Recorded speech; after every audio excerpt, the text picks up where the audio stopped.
नमस्कार शेतकरी बंधूंनो, तुम्हाला एक सांगण्यात येत आहे. आता हे 736 मॉडेल आहे बघा आपलं. ह्याचं आपण सगळं पॅरामीटर सेटिंग बघून घेऊया. त्याला 2 फेजचं एक बटन असतं, 3 फेजचं एक बटन असते, बरोबर. याच्यामध्ये ह्याचं पहिलं जोडणी बघू आपण.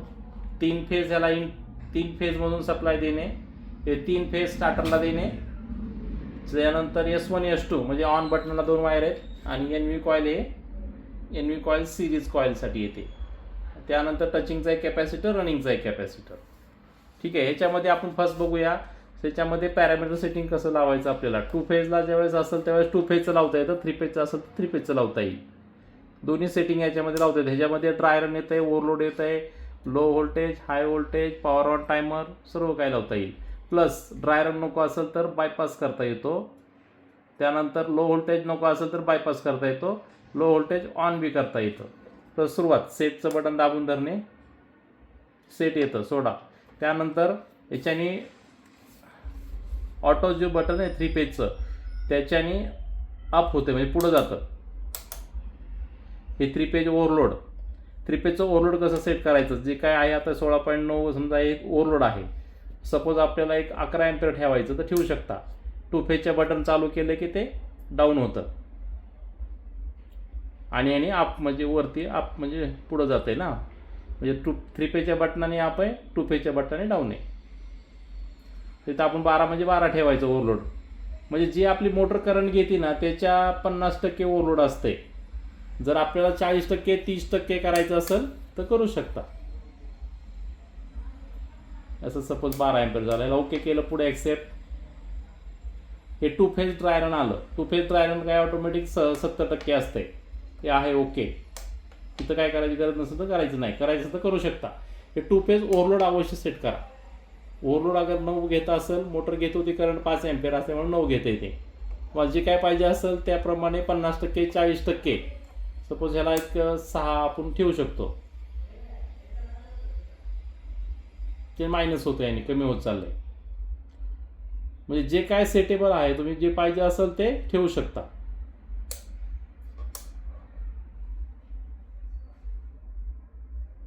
ओके 6. पुढे याच्या हाय व्होल्टेज आहे. हाय व्होल्टेज ठेवायचं असेल तुम्हाला 550 500 जी सपोज व्होल्टेज ठेवायचं ते ठेवू शकता, ह्याने कमी जास्त करू शकता.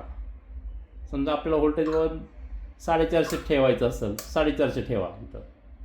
ओके. आता लो व्होल्टेज. लो व्होल्टेज म्हणजे DPची लिंक चालूमध्ये काढली गेली. चालू 2 फेजला लो व्होल्टेज झालं, 2 फेजसाठी लो व्होल्टेज आहे.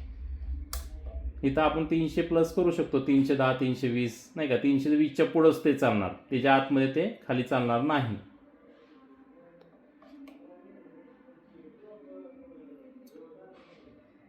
म्हणजे जे काय करायचं असेल तर सेटिंग तुम्ही पॅरामीटर सेटिंग करू शकता. लो व्होल्टेजचं पाहिजे ते आपल्या साईटनुसार ऑब्झर्व करा. म्हणजे साईटला जर असेल बाबा 400 450 व्होल्टेज, 450 पुढं प्लस असेल तर ह्याला 400ला ठेवा. तुम्हाला रिस्क नको असेल जसं त्याप्रमाणे तुम्ही ह्याला सेट करू शकता. आता माझ्याकडे व्होल्टेज इथं जसं आहे त्याप्रमाणे मी सेट करत आहे असं.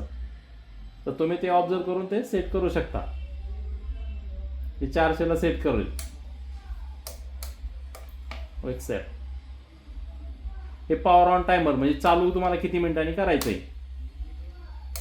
समजा आपल्याला 1 मिनिटांनी करायचं असेल तर 60 सेकंद लावायचं, 1 मिनिटांनी होऊन जाईल. पहिला ऑलरेडी डिफॉल्ट 40 सेकंद असते, 40 सेकंदांनी चालू होतं. तर 60 सेकंद म्हणजे 1 मिनिटांनी करेक्ट चालू होईल. अगर 5 मिनिट लावायचं आहे, 4 मिनिट लावायचं, त्याप्रमाणे कॅल्क्युलेशन करून मिनिटाप्रमाणे लावायचं पुढं.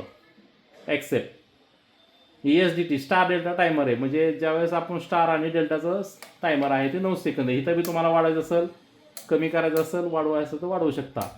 पण जास्त करून आपण 9 सेकंद हे डिफॉल्ट ठेवतो. ओके.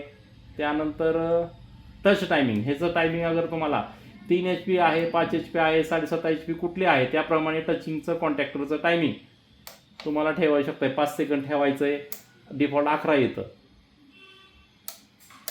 जे काय ठेवायचं 5 सेकंद ठेवा, 6 सेकंद ठेवा आणि मोठ्या मोटर असेल तर 11 सेकंद ठेवा. 10 HPच्या पुढं असेल तर 11 सेकंद राहील. एस्केप. हे झालं याचं पॅरामीटर सेटिंग 736. ओके.